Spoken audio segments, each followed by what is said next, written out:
Yeah, I'm here with Matt Kim. So we, as independent media members, I'm sure you're familiar with what happened with Tenet Media and Lauren Chen and Russian infiltration to the conservative media space. So when that news broke out, what did you feel? What did you think? And also being from the conservative media space, how did that affect you? Well, I think people think that Russians have infiltrated conservative media, and that's a big problem. Was a story everywhere. Right. First, you have to realize that Lauren Chen and Tenet Media were not the ones being indicted. Okay. The Russians were indicted. And that's intentional. Because if they indict Lauren Chen, then they have to do discovery and they have to give all the evidence of what happened and how they got the information. They don't want to do that.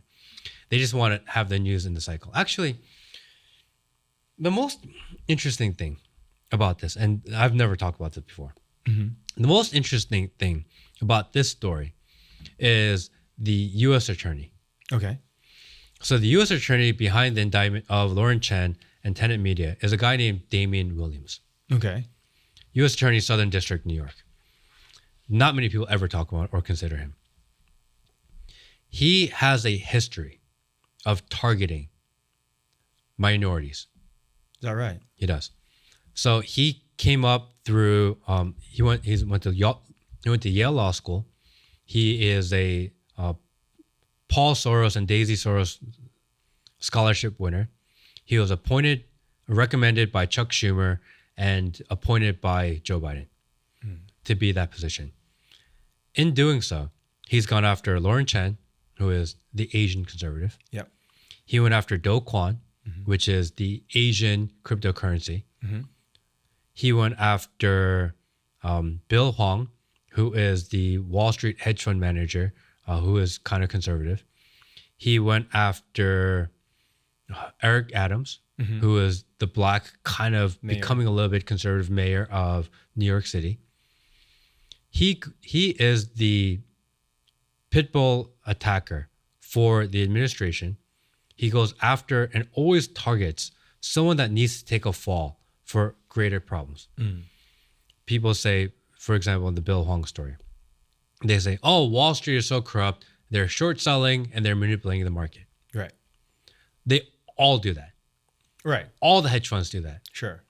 He got indicted for 11 or 12 charges, got convicted of all of them. And he's getting in trouble for market manipulation. Right.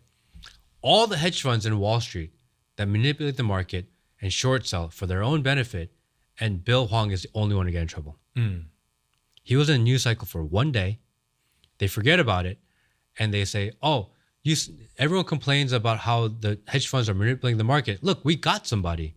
And by the way, the person we got was the Asian guy. But no one cares about that. But is your argument that they're attacking Lauren Chen not because she took the money, but because she's Asian? I think there's a lot of coincidence where how come there is one U.S. attorney and every time he goes after someone that seems to be something wrong within society, he always targets the minority. Does that mean people taking Russian money is okay? Because everyone does it anyways. Well, so why did you go after Lauren Chen? Is that what you're trying to say? I am a huge advocate for don't take any money from outside influence. Okay, right. But she took money from Russians. Other shows, especially in the YouTube space, they take money from the Chinese. Other media take money from Israel. They all do it. Right. Actually, some of the politicians, especially Asian politicians, their biggest donors are AIPAC and Israel. Why are the Asian politicians getting all their money from Israel? Nobody cares. No one thinks about that. But all of a sudden, Lauren Chen, that's a big problem. Right, it's tough. And they didn't indict her. Right. If she did something wrong, indict her. Well, they said company one or something in the indictment. That obviously it was Tenet Media. So they put the piece together. But they didn't indict her. Right. They just added her name to the list. Right. They just want to ruin her. Just threw her under the bus.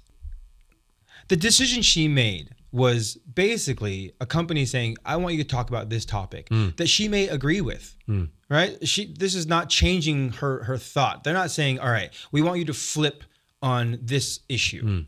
And we're going to give you X amount of dollars to flip on this issue, and you should then produce content for that. She actually believed in a lot of what the the backers wanted to say. Maybe there was a timing issue, there was some type of like publishing date that they preferred, but she agreed with it. So maybe she felt taking that money, what's the big deal?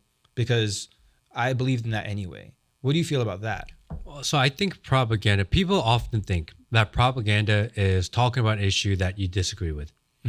Actually, propaganda, most often than not, is talking about something that you do agree with, but having everyone think about it at the same time. So I've had this happen many times to me where they will say, hey, Matt, can you talk about a certain issue? Right. It comes in form of email, text message, phone call, Zoom call request, whatever it is. They say, Matt, can you talk about a certain issue? Right. Walk me through that. So you get an email about something. This is interesting. So you get an email from I don't know who. Random social media marketing company. Oh, okay. It's just like influencer marketing almost. Sure. That type of email. And they say to you, Matt, we love your show. We love your following. We want you to talk about XYZ. How does that work? It's just the same as if it were a brand deal. Hey, I love Real Cocoa, and this is something that I promote. I like it because I watch it, but they give you the talking points. It is organic, pure coconut water. Right. Right?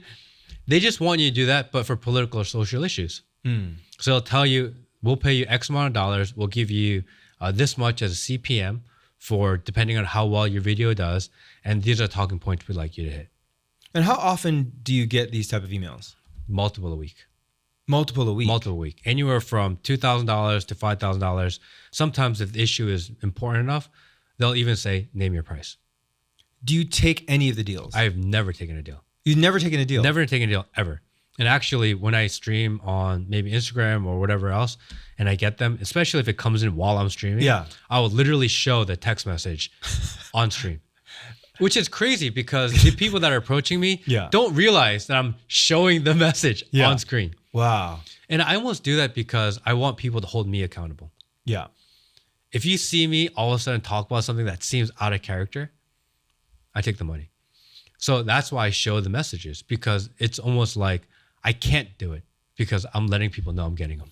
But it's tough, right? Because like I said, if you agree with the message that they're trying to push, it must be very difficult for you to reject that money, right? It's a slippery slope, man. You know, there was an instance where they wanted me to talk about something with the border. And they said, Matt, can you talk about this issue and we'll pay you $5,000? I said, no, like I don't do that. Well, Matt, you actually made a video that's talking about an issue that's kind of similar to this issue. Can you go back and edit your video, just put in this hashtag, and we'll pay you anyway? Right. Well, it's not my thing. Okay, Matt. How about we'll send you a form. Can you just sign it, and we'll send you the money? Because we need your signature in order to send you money. Like, hell no. That just seems so shady. Why would they even do that, right? Because they want you to take just the smallest step. You say yes to one small thing on something that you agree with. Next time you agree a little bit less, but they'll pay you a little bit more. It's just a matter of time before you are talking about something that you absolutely disagree with. Because you get normalized to the idea of easy money. And it's really difficult. Right, because most people say, what's the harm? Of course. Right? I believe in this. Let's say I believe in a border wall, stronger border walls. I believe that anyways. Correct. So why wouldn't I take the money for I really think it's a slippery slope. And in order to protect that, I just have to say no day one. And I've always said no. And I question. Sometimes I'll get a request about a topic and say, this is a topic. Can you talk about it? And they keep on sending to me, even though I say no, which is crazy. Right. And I'll take that topic and I'll go into Instagram, I'll go into TikTok, I'll go into YouTube, and I'll start typing it in. Yeah. Who is talking about this issue at this very day? So when you got that border email, all of a sudden, did you see some other pundits talk about the border? It's more than you think. And do you think they were all on the take? Of course, because they all have the similar talking points. I've seen the talking points. They sent them to me. What percentage do you think of independent media members are on the take? I didn't want to say because then you lose distrust in the people you follow. But people that you follow as well, though. Of course. So obviously, if you've only really been in the media game for a year, a little over a year, and it's already happening to you on a major scale. You said 2 or 3 times a week. Yes. Even. So I'd imagine the people who've been doing this for years now, even other than Tenet, everyone, they're getting emails bombarded to them. If I said yes to all the requests that I get, I would probably make 500 grand, $1 million a year just by doing propaganda. So how many people are saying no to that, by the way? The independent media is no longer independent. The independent media has somehow, people left mainstream media to become independent media because they said the mainstream media is being controlled by corporations. Right. Somehow the independent media became another variation of mainstream media, except the people that are paying them are different. Right. I think the most important thing that you have to do when you watch anybody online, if you're going to get your ideas from them, the most important question you have to ask yourself is, do I feel like this person would sell you out? Mm. And if in your mind, you're like, yeah, I feel like they would do it for the money, just turn them off immediately. Because chances are maybe of 10 things, maybe 6 of them are their own idea and 4 of them are paid ideas. You can't distinguish between the two. Actually, when you do a paid promotion or paid partnership on Instagram, TikTok, YouTube, you have to put a label. Say it, right? It's a paid partnership. Yeah, you got to say it. Sponsored by Real Cocoa, Right. Organic Coconut Water. You have to say that, Yeah. right? You have to either say it or put the label there. That's the law. Right. But if it's for an idea, you actually don't have to do that at all. In news, especially, right? Especially in news. You don't have to say that. Wow. Actually, that's really corrupt. Yeah. Because where are you getting your ideas from? Yeah. And then you have to question, why do I believe what I believe? And did the person that convinced me to believe that, did they have my best interest at heart?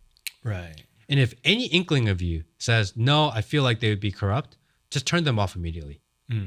Because you can't trust them. Yeah. Maybe you agree with them, but they are trying to mold the way you perceive the world. Well, and I think it's really important that people make their own decisions. That's why I like to say free speech ain't free no more. Right? Because everyone believes that, oh, we have the internet now, we have Instagram, Twitter, YouTube, all these platforms where you could do user-generated content and I can say my speech, I can say whatever I want. But in actuality, it's still run by the advertisers, the algorithms, and then like you said, the people who are contacting the content creators directly to push certain type of narratives. And that there's always money involved. And there's always who's on the take, who's actually making money. The platforms, the content creators themselves now. But how do independent media members like you and myself who want to stay with a high level of integrity, how do we make money? How's that? I don't know how to make money because I don't make a lot of money doing what I do. Okay. Right? That's I haven't figured amazing. that part out. I haven't figured that part out yet. So you haven't monetized on your following, or It's very little. really? Very little. Most of the money that I make is from people just donating and sending me money. Every Okay. once in a while, people will just randomly out of nowhere send me money. Really? Like, Matt, we appreciate Give what your you do. Patreon or something. I have a PayPal link hidden away on a website somewhere. I don't even know where it is. Yeah. People just find it randomly and just send me money. Okay. Outside of that, I think I charge of $1. You can subscribe to my Instagram for $1 a month. Okay. It's only $1. Right. And people will just donate and give me $1 a month. Okay. And it used to be $5.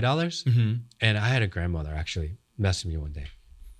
And she said, I'm on a fixed income. I really want to support you. I can't afford the $5 a month.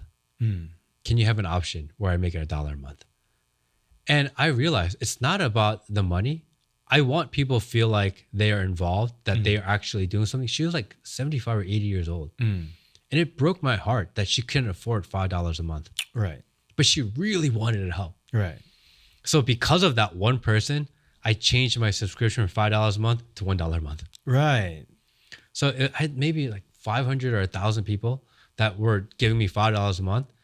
And I reduced it by 80% just because I wanted to help that one person, which is crazy because most people are like, that's the dumbest thing ever. Right. But it shows that it's you're not in it important. for the money and you're trying to build a community. I think it's really important to let people feel like they're not alone, that there are people out there in the world that want to think for themselves, that want to question all narratives, that feel like something in society is broken. Yeah. And being able to provide that sense of community, it's so much more valuable.